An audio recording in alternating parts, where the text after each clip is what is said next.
Os objetivos desse vídeo são mostrar um pouco da história do Docker e sua importância, e apresentar conceitos importantes e sua arquitetura e sua relação com o Kubernetes. Antes de falar da história propriamente dita do Docker, é importante saber que existem dois Dockers diferentes. Por isso, vamos primeiro conhecer quem é a Docker Inc. A Docker Inc. é uma empresa que foi criada em 2008 com o nome de .cloud e rebatizada em 2013 para Docker Inc. Ela é criadora e responsável pelo Docker Engine, assim como por produtos relacionados, em especial o Docker Hub, o Docker Compose e o Docker Machine. O logo dessa empresa é a conhecida baleia azul carregando containers nas costas, que você provavelmente já viu em algum lugar. Já o Docker Engine é uma tecnologia open source de containerização, eita palavrinha difícil de falar, de aplicações, popularmente chamado de Docker e que é o foco desse vídeo. Sempre quando eu falar de Docker a partir de agora, estarei me referindo a esse cara. Nessa imagem, que está um pouco pequena, podemos ver a sua arquitetura. Ao longo do vídeo vamos apresentá-la novamente, em mais detalhes, por isso não precisa forçar sua vista agora. Então, esclarecidas as diferenças entre esses dois Dockers, vamos de fato ver um pouco da história do Docker para saber como chegamos até aqui. Mas antes, somente mais um aviso. Ao longo desse vídeo você vai ver números entre colchetes. Eles são referências para outras páginas e você encontra os links na descrição do vídeo. Para falar de Docker, temos que voltar para o longínquo ano de 1979. Nesse ano foi lançado o sistema chroot, que permitia mudar o diretório root de um processo e de seus processos filhos para uma nova localização no sistema de arquivos. Com isso, começava a surgir a ideia de isolamento de processo, que é a ideia por trás dos containers. O tempo foi passando com avanços nessa área, até que em 2008 foi lançado o LXC, acrônimo de Linux Containers. Esse cara foi o primeiro gerenciador completo de containers para o Linux, um grande avanço para a época. No entanto, nesse período, a ideia de containers ainda não estava bem difundida entre desenvolvedores, sendo desconhecida pela maior parte deles. O LXC tinha como público-alvo administradores de sistema, uma vez que seus containers eram voltados para rodar um sistema operacional inteiro dentro do container, algo que lembrava mais as máquinas virtuais do que o que hoje estamos acostumados a chamar de containers. Isso começou a mudar em 2013, quando na PyCon daquele ano foi lançado o Docker como um projeto open source. O foco dos containers no Docker é rodar preferencialmente uma única aplicação, com algumas poucas configurações ou até nenhuma dependendo do seu caso. Aliado a isso, a simplicidade de criar imagens e distribuir elas para outras pessoas e executar containers cativou os desenvolvedores que começaram a abraçar a nova tecnologia. Uma curiosidade nessa história é que antes da versão 0.9, o Docker usava o LXC como base, o qual então foi substituído por um componente próprio do Docker chamado libcontainer, mais adequado para essa nova perspectiva. Com o aumento da popularidade dos containers e sua utilização em ambientes de desenvolvimento e produção, veio a necessidade de orquestrá-los, e com isso em 2014 foram lançados o Kubernetes pelo Google e o Docker Swarm da própria Docker Inc. Em 2015, ambos chegaram à versão 1.0, mais precisamente em 11/7 no caso do Kubernetes e 3/11 o Docker Swarm. Esses caras, em especial o Kubernetes, ajudaram a difundir ainda mais a utilização de containers. A Open Container Initiative foi criada em 2015 pela Docker Inc. e outras companhias, como Google e Red Hat, e é uma fundação com o objetivo de criar e padronizar especificações para a criação de imagens e execução de containers, facilitando assim a interoperabilidade. Desse modo, uma imagem que for criada por qualquer ferramenta que siga a especificação poderá ser executada em qualquer sistema que execute containers, seguindo também a especificação. Isso permitiu a entrada de diversos competidores no mercado. Em 2016, tivemos um lançamento muito importante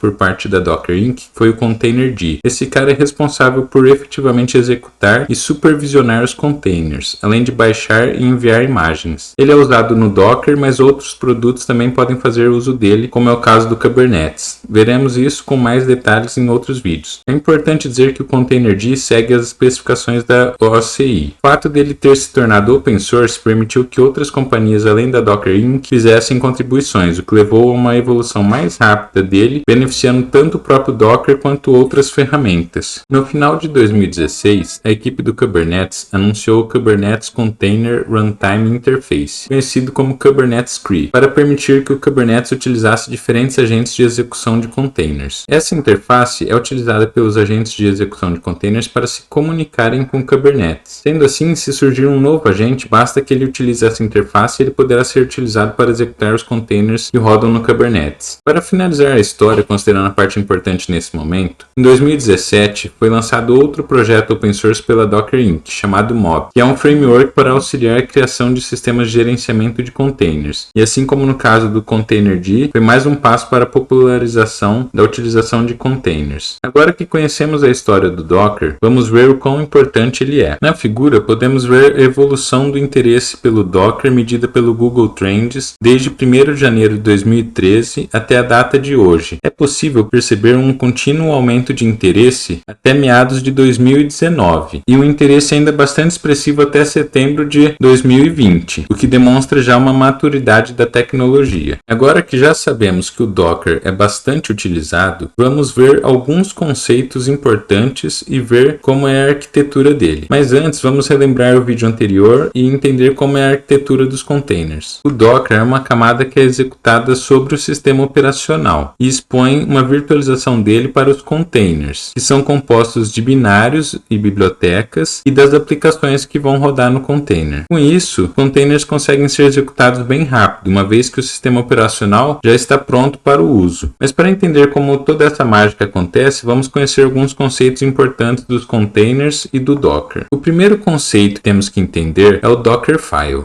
Ele é um arquivo de texto, assim como esse que está representado na figura. Ele pode ser entendido como uma receita de bolo para a criação da nossa imagem. Nele somos capazes de especificar comandos que deverão ser executados para a geração da imagem. Outro detalhe importante é que podemos definir que nossa imagem terá como base outra imagem. No exemplo, a nossa imagem usa como imagem base a imagem do Tomcat. Nessa imagem do Tomcat já tem o Tomcat instalado, então não vou precisar me preocupar em baixar e instalar o Tomcat aqui nesse Dockerfile, porque isso já é feito nessa imagem aqui. Uma outra coisa interessante é que da mesma forma que a gente usou aqui o Tomcat como uma imagem base, esse Dockerfile nosso aqui que vai originar uma nova imagem, também vai poder ser usado como imagem base por nós mesmos no futuro ou por outros usuários que quiserem criar imagens. Eu não vou entrar em detalhes agora sobre a sintaxe desse arquivo, né? Mas o mais importante é você entender como é o processo de criação de uma imagem. Então o primeiro passo é esse de definir o Dockerfile. Uma vez finalizado o Dockerfile, nós podemos usar o comando build do Docker para gerar a imagem. Esse processo então é conhecido como build, né? E significa que nós vamos estar construindo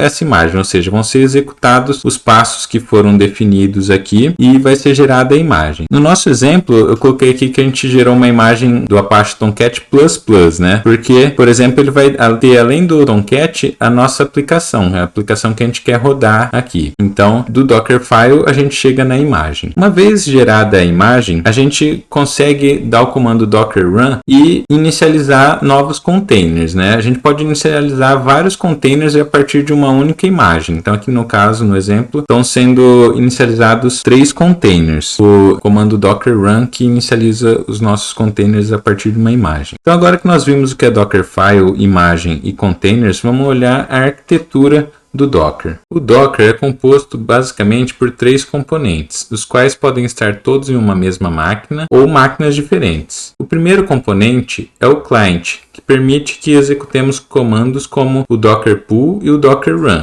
Quando um desses comandos é executado, o cliente se comunica com o segundo componente, que é o daemon. O Docker Daemon, conhecido como Dockerd, é responsável por gerenciar imagens e containers, redes e volumes. Ele utiliza o Containerd que nós vimos anteriormente para realizar essas operações. Quando, por exemplo, executamos o comando docker run, que está aqui representado, para inicializar um container, o Docker Daemon verifica se existe a imagem localmente. Por exemplo, a do Ubuntu aqui ele tem localmente na máquina, então ele consegue inicializar o container. Caso não exista essa imagem imagem na máquina, ele entra em contato com o terceiro componente, que é o registry. O registry, ele é um carinha que ele funciona como um repositório de imagens, né? Então aqui a gente tem diversas imagens. Então no caso do Redis, que é esse carinha aqui, né? Como não tinha essa imagem localmente, o Docker Daemon entrou em contato com o registry, baixou essa imagem e a partir de agora ele consegue também executar o container. Uma coisa que vale a pena a gente destacar aqui é que a comunicação entre o client e o daemon, ela pode ser feita de 3 modos diferentes. Pode ser feita usando sockets do Unix, uma API REST ou interface de rede. Ou seja, bastante flexibilidade para você escolher o melhor tipo de comunicação para o seu caso. Então agora que a gente já viu como funciona o Docker, os componentes e a arquitetura dele, vamos dar uma olhadinha em como ele atua em conjunto com o Kubernetes. Atualmente, o Kubernetes suporta o Docker como agente de execução de containers, ou seja, os containers que rodam lá no Kubernetes podem ser gerenciados pelo Docker. A comunicação entre eles é feita por meio do Docker Shim, uma camada extra que implementa a Kubernetes CRI, que nós vimos lá no começo do vídeo. O Docker Shim era mantido pela equipe do Kubernetes. Entretanto, a partir da versão 1.22, que está prevista para o final desse ano, esse suporte não vai existir mais. Então a gente não vai mais conseguir utilizar a versão open source do Docker como agente de execução dos containers do Kubernetes. Então o Docker morreu? Quer dizer que eu estou falando inutilmente do Docker aqui na série do Kubernetes? Não vou mais poder utilizar Docker? Calma, respira. Isso não significa que você não vai mais poder usar as imagens que você gerou utilizando o Docker. Lembra que o Docker usa o containerd? Então, ele é compatível com a CRI e poderá ser utilizado como agente de execução de containers do Kubernetes. Então, passado o susto, vamos agora para um resumo de tudo que foi falado no vídeo de hoje. A gente viu que essa ideia dos containers não é uma coisa nova. Já desde 1979 já tinha os primeiros passos nessa direção. O Docker popularizou a utilização de containers a partir de 2013, principalmente entre desenvolvedores. Já em 2014 foi lançado o Kubernetes. A gente viu também que hoje em dia tem muita gente, muitas empresas trabalhando com Docker. Nós vimos alguns conceitos e componentes da arquitetura do Docker, então, por exemplo, Dockerfile, imagem, container, o client do Docker, o Docker Daemon, o registry, vimos os papéis deles e a gente viu como o Docker se integra hoje com o Kubernetes, né? E qual que é o papel dele no futuro. Eu espero que vocês tenham gostado do vídeo. Eu peço por gentileza que você clique aí no joinha, você compartilhe nas suas redes sociais, pode comentar também se ficou alguma dúvida. E se você quiser saber dos próximos vídeos que vão ser lançados, se inscreve no canal e clica para ativar as notificações, que aí sempre você vai receber um alerta de cada vídeo novo. Então é isso aí, pessoal. Até a próxima.